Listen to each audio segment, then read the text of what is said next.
पोलिसांचं म्हणणं काही नाही, आमचंच म्हणणं आहे. आम्ही प्रचंड नाराज आहोत पोलिसांवरती. आणि माझं असं म्हणणं आहे की आत्ता मी येताना अजून एक तिसरी केस आली, म्हणजे एका मुलीवरती तिने नाही सांगितलं म्हणून मारलं आहे, ती पण सिरियस आहे.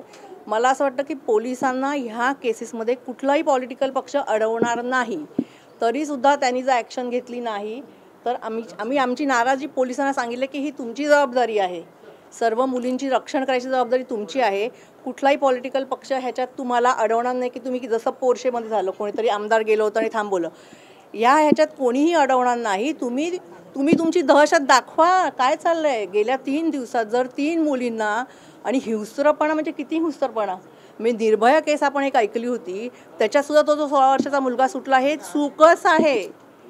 ज्या मुलाला एवढी विकृती आहे तो कुठच्याही वयाचा असू दे, त्याला आतमध्ये आयुष्यभर ठेवलं पाहिजे. मला तर म्हणणं आहे फाशीच दिलं पाहिजे. तशीच आत्ताची ही केस आहे.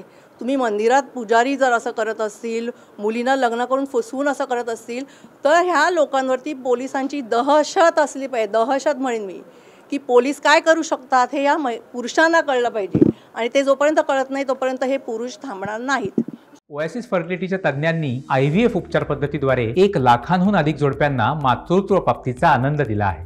मोफत अपॉइंटमेंट बुक करण्यासाठी आजच संपर्क साधा. शताफीनं खरं तर आरोपींना पकडलं जातं, पण दुसरीकडे कायद्याचा धाक नाही का वाटत?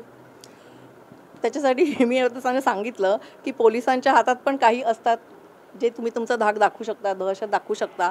आणि मी आता शालू यांनीना पण सांगितलेलं आहे की शक्ती कायदा 10 वर्षापासून अजून इम्प्लिमेंट झालेला नाही. तो अजून तिथे बासनात गुंडाळून पडलेला आहे. तर आमची अशी पंतप्रधानांना विनंती आहे की आता पुढच्या 5 वर्षात, ह्या एकच वर्षात तुम्ही तो शक्ती कायदा पास करा. आणि तो पास करून त्याचं इम्प्लिमेंटेशन होतं आहे की नाही ते बघा. असे गुन्हे झाले की 2 महिन्याच्या त्या माणसाला फाशीच दिली पाहिजे. त्याला इथून हायकोर्टात गेला, हायकोर्टानं सुप्रीम कोर्टात गेला, मधून राष्ट्रपतींकडे गेला, त्याला कुठेही वाव नसला पाहिजे. ह्या अशा गुन्ह्यांना कुठेही व्हॉइस किंवा न्याय मिळवला नाही पाहिजे. त्यांनी जे केलंय त्याच्यावर त्याला पनिशमेंट झाली पाहिजे. उरणमधल्या केसबद्दल बोलायचं झालं तर आरोपीला आता अटक केलेली आहे आणि मुख्य आरोपीला अटक केल्यानंतर आणखी योग्य पद्धतीने तपास होईल असं पोलीस सांगतायत. दुसरं, तुम्ही कुटुंबियांना सुद्धा भेटणार आहात. मात्र मागच्या काही दिवसापासून अनेक पक्षाचे नेते हे कुटुंबियांना भेटतात आणि लव जिहादचा कुठेतरी नारा यामध्ये दिला जातोय. मला असं वाटतं ह्याच्यात धार्मिक न आणता दुसरी जी केस आहे ती आपल्या मंदिरात झाली आहे, तिथं अति लाजिरवाणी आहे. पुरुषाला धर्म नसतो. हे जे असे कामं करतात ना, ते पुरुषाला धर्म नसतो. त्याच्यामुळे धर्मनिरपेक्ष जो कोण पुरुष करतोय त्याला तात्काळ शिक्षा झाली पाहिजे.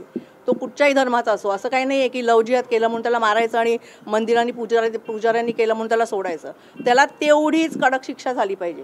घटना घडतात, आपण पोलिसांवर नाराजी व्यक्त करताय, परंतु आपल्याला असं वाटतं गृहमंत्र्यांचं देखील अपयश आहे. पोलीस जर स्ट्रॉंग ॲक्शन घेतलं तर गृहमंत्र्यांपर्यंत जायची गरजच नाही आहे. मला असं वाटतं पोलिसांची नेमणूक किंवा त्यांना त्यांच्याच हातात असते संरक्षण. सरकारने त्यांना दिलेलं असतं की महाराष्ट्रातल्या लोकांचं संरक्षण करायची जबाबदारी ही पोलिसांची असते. पोलिसांनी नाही केलं तर मग गृहमंत्र्यांनी लक्ष घालायला पाहिजे. पण पोलिसांनीच का करू नये ह्याच्यावरती माझा प्रश्न आहे. ताई, हिंदी में बता दीजिए, आज आप कमिश्नर से मुलाकात की आपने, नवी मुंबई में एक के बाद एक 3 मामले सामने आए महिलाओं की सुरक्षा को लेकर. मैं बहुत ही नाराज़ हूँ. मुझे बहुत ही खेद हो रहा है बताते समय कि मैं मुंबई से इधर आते समय मुझे 2 केसेस पता थी, गाड़ी में तीसरी केस हो गई. ये बहुत ही शेमफुल है. और मैंने पुलिस के साथ मैंने बहुत स्ट्रांगली मैंने बोला है कि ये आपकी जिम्मेदारी है कि महाराष्ट्र में जो डिस्ट्रिक्ट पे जो कमिश्नर है और उनके नीचे के सब, ये पुलिस की जिम्मेदारी है कि उधर की महिला सुरक्षित होनी चाहिए. और मुझे ऐसे नहीं लगता कि कोई भी पॉलिटिकल पार्टी ये इन बुरे लोगों के पीछे खड़ी होगी और पुलिस को बोलेंगी कि उनको पनिशमेंट मत करो. ऐसी दहशत होनी चाहिए पुलिस की कि अगला आदमी सोचने के पहले बोलेगा नहीं बाबा, ये पुलिस इधर ऐसी पनिशमेंट देती है, हमको ये नहीं करना चाहिए. मैम, आपने पॉलिटिकल पार्टी का जिक्र किया, कुछ बताया कि घटना कैसे घटित हुई, क्यों घटित हुई, इस बारे में चर्चा हुई? नहीं, घटना कैसे हुई मुझे नहीं, इंटरेस्ट भी नहीं है. मुझे सिर्फ पनिशमेंट चाहिए. मैंने उनको यही बोला है कि हम बहुत नाराज़ हैं, ये आपकी जिम्मेदारी है, ये ऐसी घटना नहीं होनी चाहिए.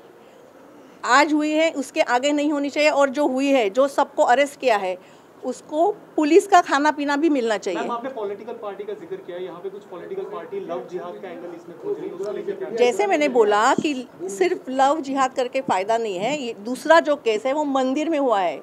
मंदिर में हमारे हिंदू पुजारी ने किया है, तो इसे में धर्म मत लाइए।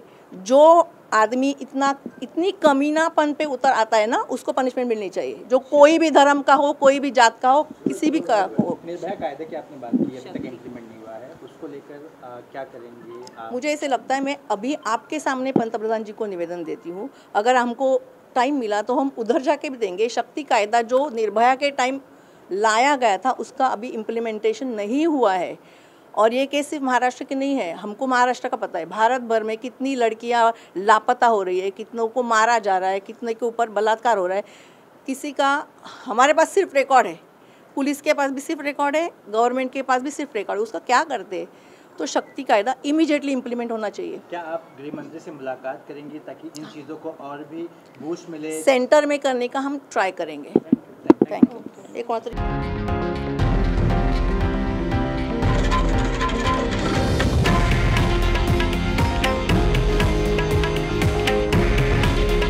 हे आहे देशातील नंबर 1 न्यूज नेटवर्क आणि आपण पाहत आहात TV9 मराठी। काळजी तुमची, हित महाराष्ट्राचं।